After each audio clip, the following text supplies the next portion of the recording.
السلام علیکم ورحمۃ اللہ۔ آج یہاں گلف میں 22 مارچ اور رمضان المبارک کا آغاز ہو گیا ہے۔ آج سے یعنی صلاۃ التراویح بھی ادا کی جائے گی اور کل پہلا روزہ ہوگا انشاءاللہ۔ اور ہمارے پاکستان، انڈیا، بنگلہ دیش اور دوسرے ممالک میں، کئی اور ممالک میں کل سے انشاءاللہ رمضان المبارک شروع ہوگا۔ یہ اللہ کی رحمتوں کا اور برکتوں کا مہینہ ہے۔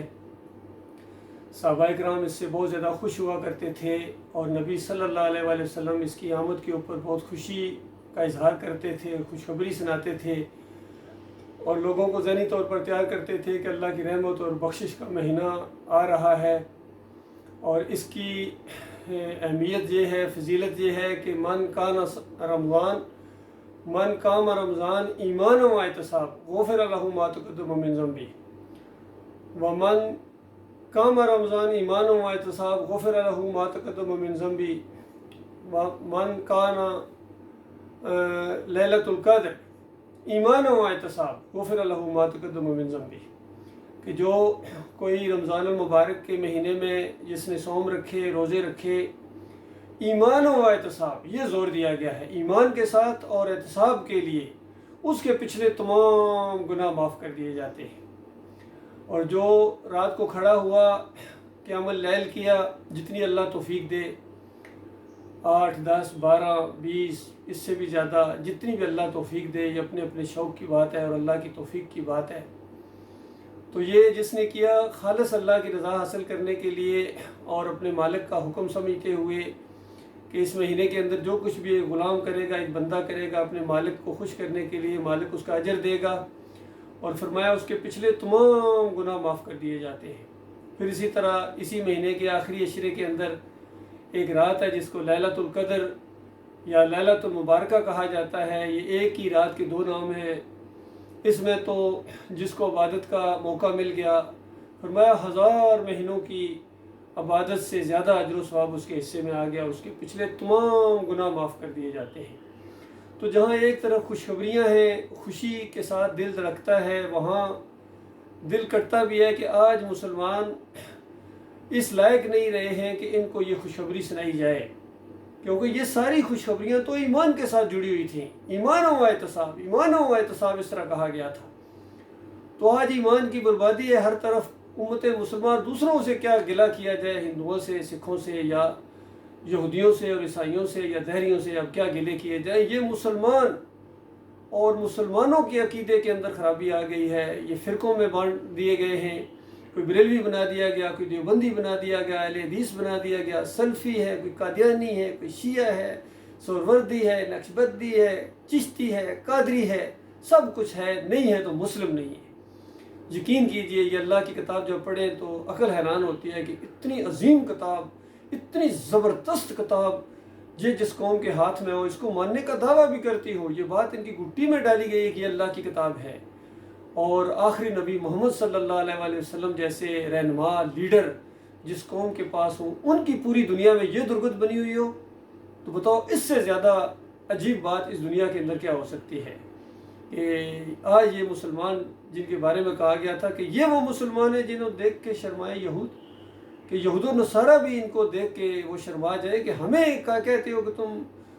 راستے سے ہٹ گئے ہو، تمہارے اوپر اللہ کی لعنتیں برسی ہیں۔ تو اس سے زیادہ وہی کام جب یہ مسلمان کریں گے تو کیوں ان کے اوپر اللہ کی رحمت ہوگی، اور یہ کس طرح جنت میں جائیں گے۔ یہ مسئلہ ہے آج، سب سے بڑا مسئلہ یہی ہے اللہ کے بندو۔ آج یہ مسئلہ نہیں ہے کہ کچھ لوگ ہیں وہ روزے نہیں رکھیں گے، تراویح نہیں پڑھیں گے اور پیسے ہونے کے باوجود عمرہ اور حج نہیں کرتے ہیں۔ مسئلہ یہ ہے کہ حج بھی کرتے ہیں، عمرے بھی کرتے ہیں، تراویح بھی پڑھتے ہیں، پورا قرآن حفظ انہوں نے کیا ہوا ہے، تفسیریں لکھتے ہیں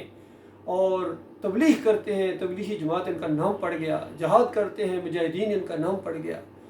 اور اس کے بعد ان کے اوپر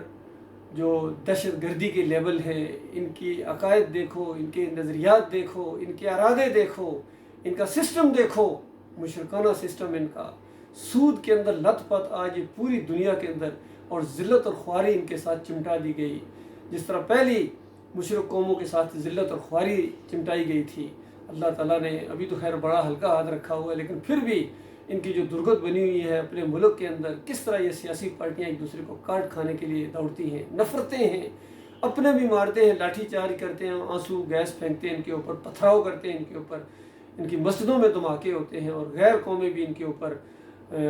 ٹوٹ پڑی ہیں، کوئی علاقہ محفوظ نہیں ہے۔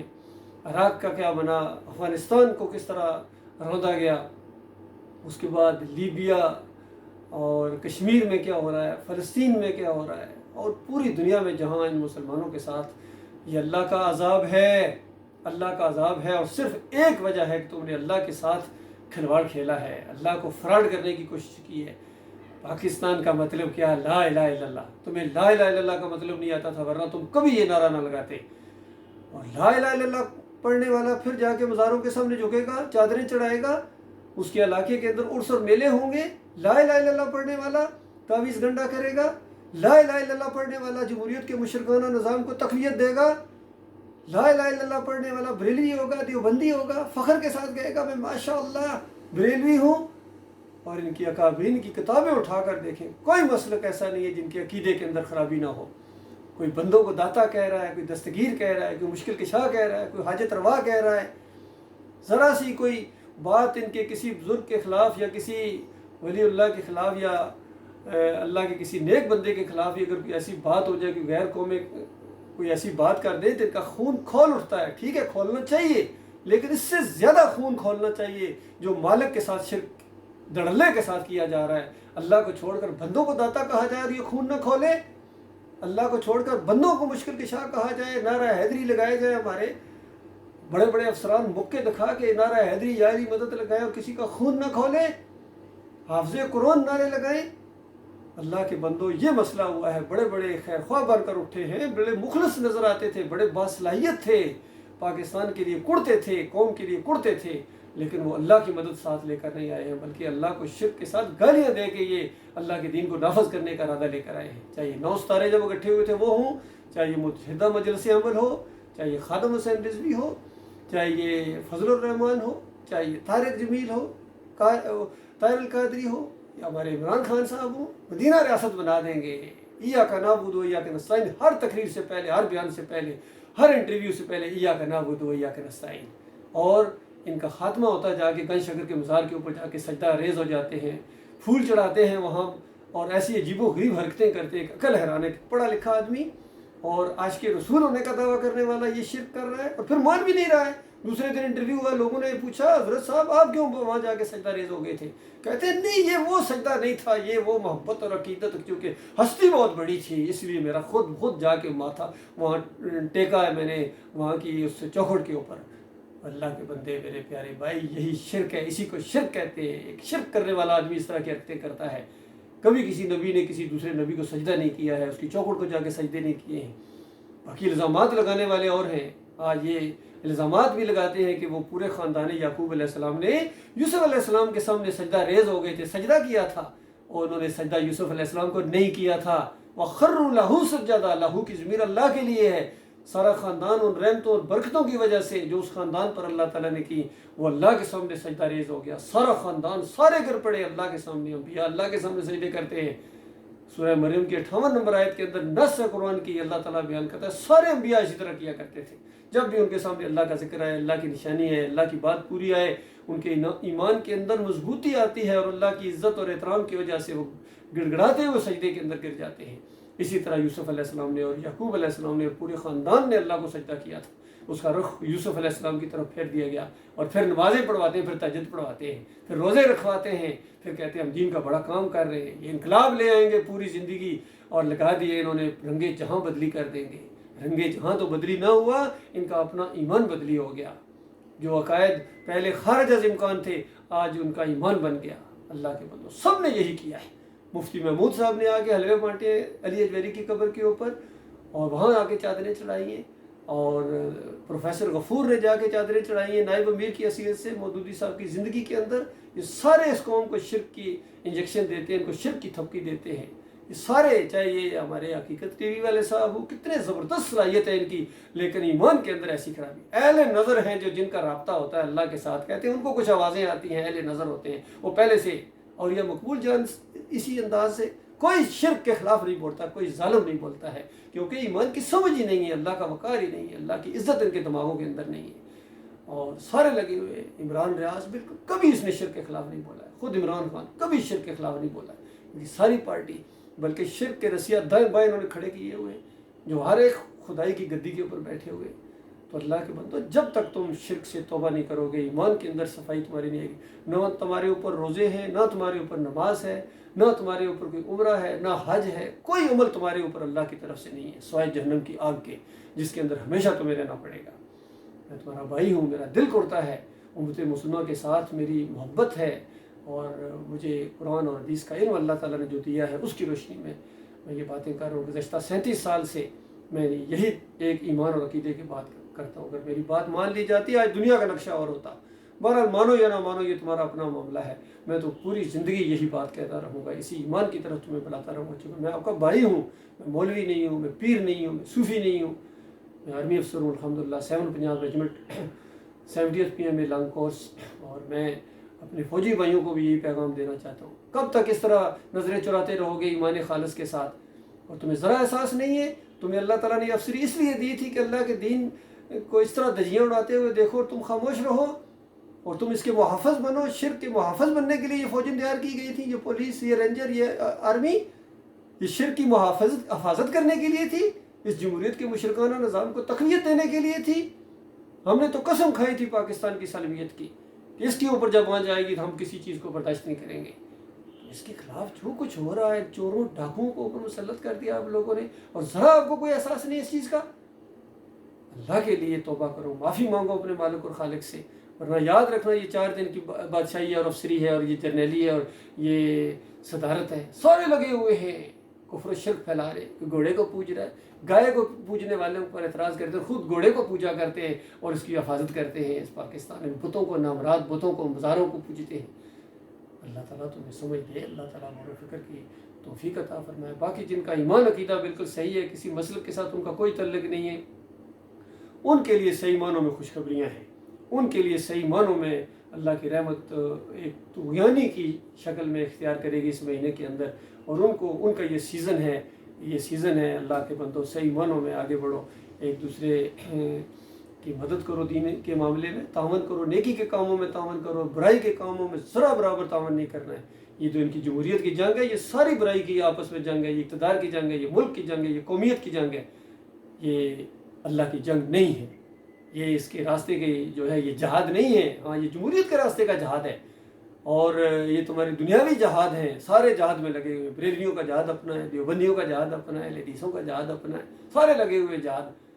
اور اللہ کے دین کو بلند کرنے کے لیے جو کوشش کریں گے، یہ صحیح معنوں میں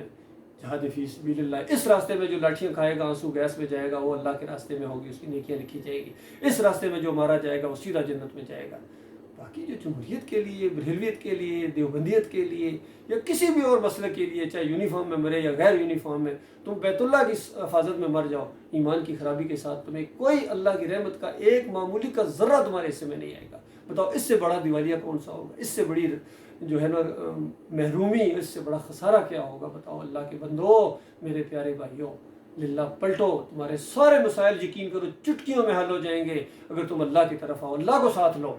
میں سب کو کہہ رہا ہوں، اپنے عمران بھائی کو بھی یہ کہہ رہا ہوں، ایمان خالص کرو۔ کسی تقریر کے اندر کہہ دو یا علی مدد کہنا شرک ہے، یا رسول مدد کہنا شرک ہے، علی اجویری داتا نہیں ہے، اللہ داتا ہے، کھوٹی کھری نہیں کرتا ہے، اور اعلان کرو کہ میں جب اقتدار میں آؤں گا میں ان سارے شرک اور کفر کے اڈوں کو میں زمین بلڈوزر چلا دوں گا۔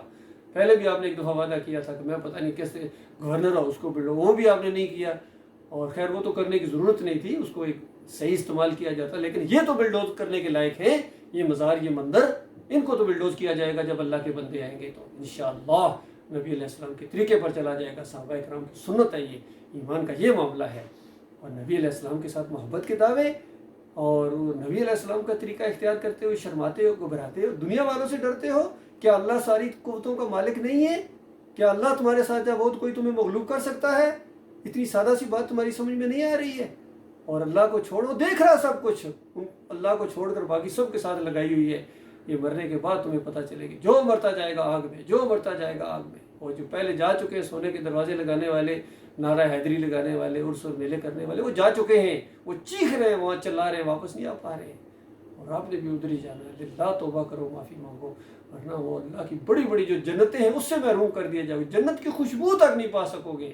نبی علیہ السلام نے فرمایا ممباد یشرک باللہ شیئا دخل النار، جس نے شیء انتہائی آخری اور معمولی چیز کو کہا جاتا ہے، جس نے اتنا بھی شرک کیا اور اس کی موت آ گئی وہ آگ میں داخل ہو گیا. باقی یہ پکارے یا علی مدد، یا رسول اللہ مدد، یا بری کر کھری، یا محی الدین چشتی پار لگا دے کشتی، یا عبد القادر جیلانی، تو گرتوں کو تھامتا ہے. واسطے وسیلے، رکوع اور سجدے اور یہ جمہوریت کا مشرکانہ نظام، یہ تو پہاڑوں سے بڑا شرک ہے، یہ تو کفر ہے، یہ تو اللہ کے ساتھ بغاوت ہے، کلمے کا انکار ہے، کلمے کے ساتھ غداری ہے. صحابہ اکرام کو جو اللہ تعالیٰ نے عزت دی تھی وہ کلمے کے ساتھ وفاداری کی وجہ سے دی تھی، اور آپ کو جو ذلت اور خواری ملی ہوئی ہے یہ کلمے کے ساتھ غداری کی وجہ سے ہے. وہ جو کسی نے کہا کہ وہ معزز تھے زمانے میں مسلمان ہو کر، تم خوار ہوئے ہو تار کے قرآن ہو کر. بات سچی کہہ گئے لیکن خود بھی اس پر عمل نہیں کر سکے، خود بھی یہ جمہوریت کے چکروں میں اور اس طرح کے شرک میں کتنی ملوث رہے. ہمارے علامہ صاحب حکیم الامت صاحب جو بھی آتا ہے شرک کا انجیکشن دیتا ہے اس قوم کو. اللہ تعالیٰ تمہیں معاف کرنے کی، تمہیں معافی مانگنے کی توفیق عطا فرمائے. میرے پیارے بھائیوں، واپس لوٹو یقین کرو. میں زبردست بات آپ کو بتا رہا ہوں، میں کبھی تم سے ووٹ نہیں مانگوں گا، تم سے نوٹ نہیں مانگوں گا، میں تمہیں کسی مسلک کی طرف نہیں لے جاؤں. کوئی نہیں ہے کہ وہاں جا کے چلا لگاؤ، یہ کرو، یہ ساری ان مولویوں کی باتیں ہیں. دین اسلام کے اندر نہ مسلک پرستی ہے، نہ فرقہ پرستی ہے، اور نہ ہی کوئی رسم و رواج ہے، اور نہ ہی کوئی اس طرح کی یہ ساری چیزیں جو کچھ ہو رہا ہے. اللہ تعالیٰ غور و فکر کرنے کی توفیق عطا فرمائے. السلام علیکم ورحمۃ اللہ وبرکاتہ.